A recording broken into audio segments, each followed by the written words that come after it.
What role does storytelling play in encounters with different others? And how can we make room for multiple storytellers and listeners in the diverse spaces of public, social, and cultural life? My name is Parinita Shetty, and I'm thrilled to welcome you to the second episode in the Ether podcast series. The conversations here come from the 3 Ether seminars, which brought together educators, researchers, poets, museum curators, sign language interpreters, artists, and musicians. Throughout this episode, we're going to explore who tells the stories that shape our imaginations and whose story should be included and how. We also look at who listens to these stories and how we can pay attention to those narratives which have historically been excluded from mainstream spaces. In her viral talk called The Danger of a Single Story, Nigerian-American writer Chimamanda Ngozi Adichie talks about the impact of only being able to access a limited number of stories. She says, "Stories matter. Many stories matter. Stories have been used to dispossess and to malign, but stories can also be used to empower and to humanize. Stories can break the dignity of a people, but stories can also repair that broken dignity." Dagmar Dyke is a Pacifica art educator in New Zealand. Her Pacifica culture has historically been marginalized in her country's educational and cultural contexts. She shared how educators could find creative ways to invite multiple stories inside classrooms. This would not only allow Indigenous students to see themselves reflected in stories, but also enable them to tell their own stories. So our primary school, we do whole school inquiries every term, and we always answer a question, and we integrate the arts throughout every inquiry. And I know, Maggie, you've been to our school and you know exactly how we do this, but we've just done one the last term, and it was called "How Do We Tell Our Story Through Visual Arts?" So the children all had to produce an artwork, but it was an artwork with the story beside it. So the story was just as equally important to the children's individual artwork. So we have 520 students in our school. 520 pieces of artwork were made, depending on what the teacher decided what sort of medium it would be in. But most importantly was the emphasis around the child's story and how we got that story out of them. How do you leverage the power of storytelling to affirm and value your students? As an art teacher and as part of our school's localised curriculum, we understand the importance of equipping our students with the skills and confidence to tell their own stories. We do this powerfully through whole school inquiries and through our integrated arts program. I believe we do this so our children can become more aware and strongly connected to the stories about places and people who have gone before them, that our children might imagine or see themselves in those stories, that they build stronger identities through their knowledge and security with their connections and connectedness, so that they can begin to dream up and construct their own stories about who they are and where they are going to end up. We call this visualizing. That when they become leaders, professionals, mums and dads, teachers, knowledge holders, guides, storytellers, story writers, and social actors in the future, they might feel a greater sense of connectedness and groundedness in who they are. That ultimately, the chances that those qualities will contribute to a greater awareness, acceptance, and celebration of all our diverse and rich stories is great if we become familiar with them when we are young. From a teacher's perspective, storytelling can be conveyed through conversations and other means of communication, including the visual. Engaging in storytelling provides students with the opportunity to share unique experiences. It is an act of reciprocity, exchange, and negotiation. The teacher's role is one of providing advice without confining the students' visions.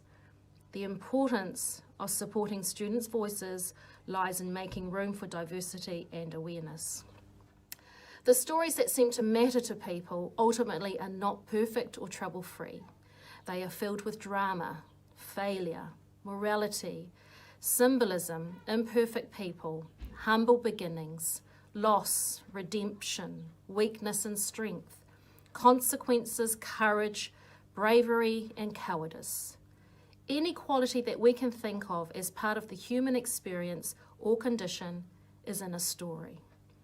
Knowing this allows us full license to be bold and courageous, to stand in our truth and let our stories be seen and heard. Malo apito. Such storytelling practices can also help develop a greater understanding of unfamiliar cultures for non-Pacifica students. Dr. Rudine Sims Bishop introduced the concept of mirrors, windows, and sliding glass doors in Children's Literature Scholarship. To quote her, "We need books where children can find themselves, see reflections of themselves. Children need to see themselves reflected, but books can also be windows. And so you can look through and see other worlds and see how they match up or don't match up to your own. But the sliding glass door allows you to enter that world as well. And so that's the reason that the diversity needs to go both ways." This theory can be applied to other social, cultural, and educational spaces as well. Ray Silata is an Indigenous researcher in New Zealand whose work demonstrates this concept. She showed how using multilingual children's books can help bring in various knowledges, languages, and cultural histories into the classroom. So this project currently, the Pacifica Early Literacy Project, commonly referred to as PELP, has been operating in Tamaki Makaurau in Auckland since 2014 with teachers of young Pacific learners or children, and since 2020 also working with teachers from English medium early childhood centres and Pacific medium early childhood centres. It uses the Ministry of Education's Pacifica or Pacific dual language books as windows into the lived experiences and worlds of Pacific children, and as catalysts to support utilisation of Pacific languages and our embodied literacies at home, at centre and at school, and focused on 5 Pacific languages: Cook Islands Māori, Niuean, Samoan, Tokelauan and Tongan. So this project really focuses on strengthening teacher capability to validate and utilise Pacifica Tamariki children's languages, cultural resources and embodied experiences at home and at early learning centres and in schools. What we seek to do through the project is to normalise the utilisation of Pacifica linguistic and cultural resources as essential foundations of Pacifica second language acquisition, literacy learning, and tamariki learner success. And it also supports Pacific children to see themselves, their ways of being, and their funds of knowledge represented in the valued knowledges of schooling and of ECE. So here's a couple of examples. Getting ready for school, both in Aotearoa, New Zealand and in our island nations.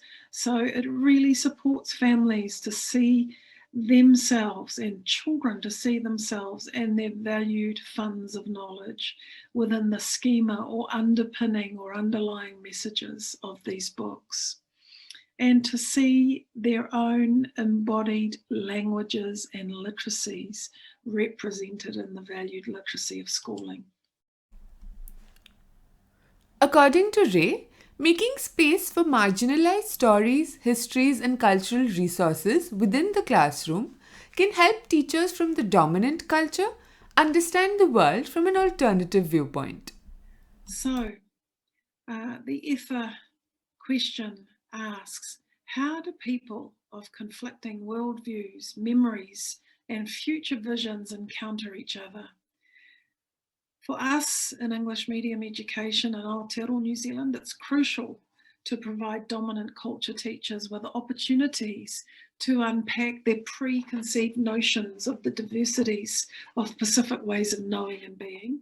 In this sense, encountering the other entails teachers seeing themselves as other, when teachers see themselves through the eyes of children and families whose linguistic and cultural resources are different to those valued in educational settings, deficit assumptions are surfaced and disrupted, and transformational change begins to occur. In the Pasifika Early Literacy Project, we normalise bilingual and multilingual language and literacy practices, positioning monolingualism as other. Through this approach, the linguistic resources and embodied cultural literacies of Pacific children, families and teachers are positioned as central to notions of success.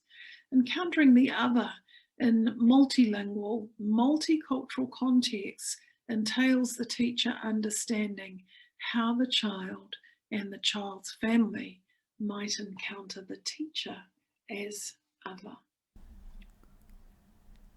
As Ray further outlined, this shift in perspective can enable educators to critically examine which stories are privileged in the curriculum and which ones are erased. I really think it's part of a bigger picture where when teachers realised that they had to create space or be willing to share power with children, that created opportunities for the children to then become the leaders or the teachers or the mentors.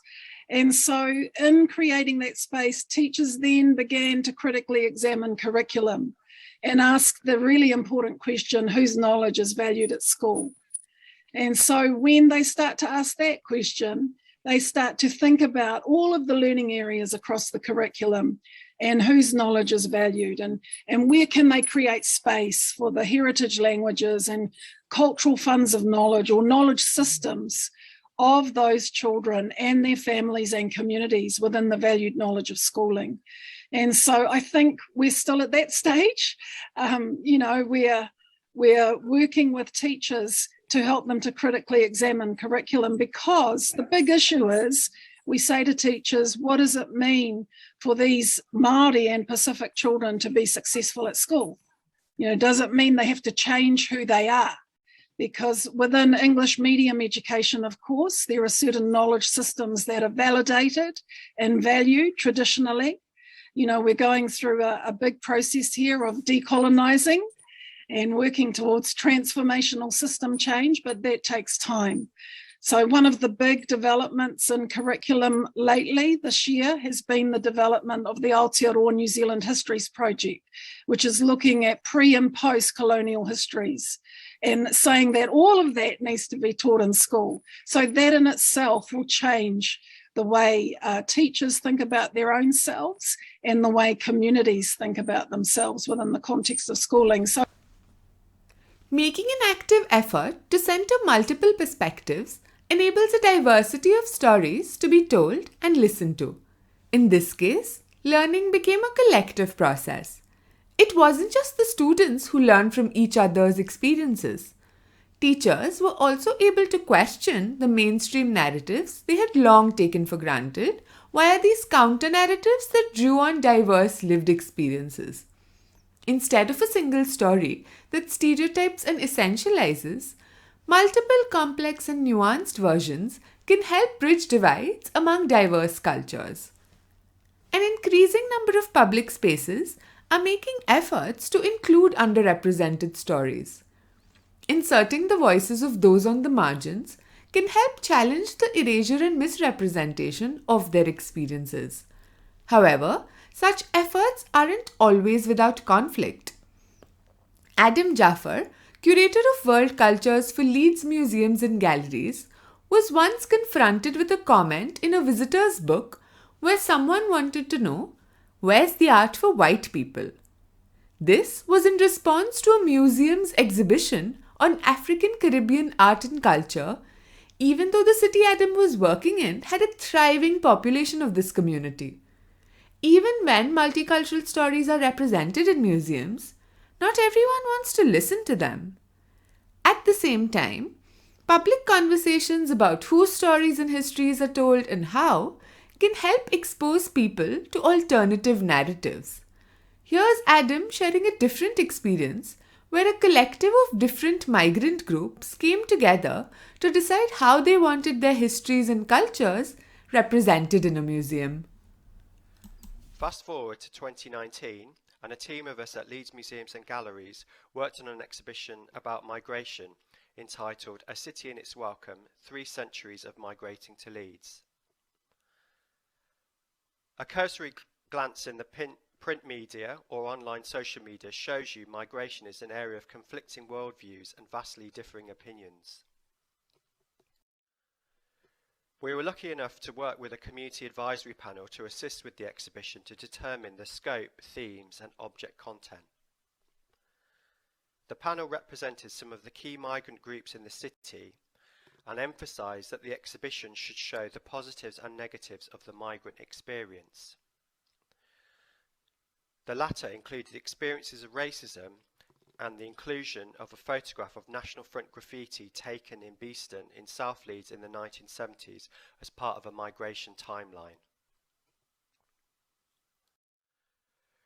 The group we worked with were keen to use themes as a way of unifying experiences rather than having discrete sections with, for example, the Irish community in this corner of the gallery, the Pakistani community in this corner, and so on. A broader canon of stories and knowledges can help challenge and expand norms people may have previously taken for granted. Thea Pittman, Professor of Latin American Studies at the University of Leeds, spoke about her project in an art gallery in Brazil where indigenous artists similarly represented their own art and culture through electronic art. So my current research has focused on a 2018 arts-based project that aimed to create a positive space for intercultural exchange and the lessening of prejudice on all sides between indigenous peoples and non-indigenous society in Brazil. The Arte Eletrônica Indígena project promoted the co-creation of electronic art between indigenous and non-indigenous participants, and subsequently brought that co-created indigenous electronic art to the Modern Art Museum in Salvador da Bahia for an exhibition. I'm interested in the ways that the indigenous partners in the project exercised curatorial agency during their time at the museum to effect a temporary decolonisation of the gallery space. Around 20 indigenous people came to the opening weekend of the exhibition, and they really changed the way a standard hung exhibition works through their presence. The nice picture that you've got up there on the top right is of Ivan Carapoto taking the photo of a non-indigenous woman in the exhibition space who's got indigenous body art sort of beamed onto her body. If you have that kind of exhibit set up without the indigenous people there interacting, that runs a risk of turning into a kind of an indigenous kind of blackface, where, you know, members, non-indigenous people kind of appropriate indigenous aesthetics on their own bodies, but with the indigenous people there, that changes the interaction in a helpful way, I think. Adam was struck by Thea's research, particularly the possibilities that unfold when institutions make space for people from marginalized cultures in different contexts to tell their own stories. And then it kind of it does highlight to me what a difference it makes to have people in your spaces kind of bringing the art to life. And certainly in an ideal world, we would do that more often with our spaces. As I say, I look after objects from a range of cultures, some from, you know, down the road in Leeds and some from the other side of the world. And it's always a struggle to kind of not just freeze cultures in time. So we're always looking for ways of, you know, cost-effective ways that we can bring cultures to life, whether that's using video or contemporary photographs, or even doing things like contemporary collecting, where we show that cultures, you know, are as part of the modern world as they always have been, because it is often an easy trap to fall into in museums that have particularly objects collected during the colonial period, to freeze cultures in time. So I kind of like that it highlights that. I also feel that it inspires curiosity amongst the other visitors as well, if they feel that they can ask people questions. As I say, we do tend to do displays in museums. We have artists come in and do residencies. And I would say it's just as well as seeing the art being made, it's important for visitors to be able to talk to the artists and ask them questions about who they are and what they do. Poet and writer Nadine Aisha Jassat shared her experiences about how poetry can provide an avenue for people to express their voice and agency by representing their experiences in their own words. This is called Scotmid. I am 26, walking through quiet Edinburgh streets on my way to the supermarket. And there's a shopping list in my head, chanting aubergine ginger, butter to make ghee, aubergine ginger, butter to make ghee. Ahead of me, 2 children trail at the tailcoats of fathers who walk further along in heavy laced boots. And the wee boy turns and I smile and he screams. He screams, "You're a bad woman." And his sister hushes him away, apologetic. She tells me he doesn't mean it. But I am panic. Eyes to the child, to the pavement, to the wall. Did anybody else hear him? To the pavement, to the wall. Did anybody else hear? To the child, to the floor.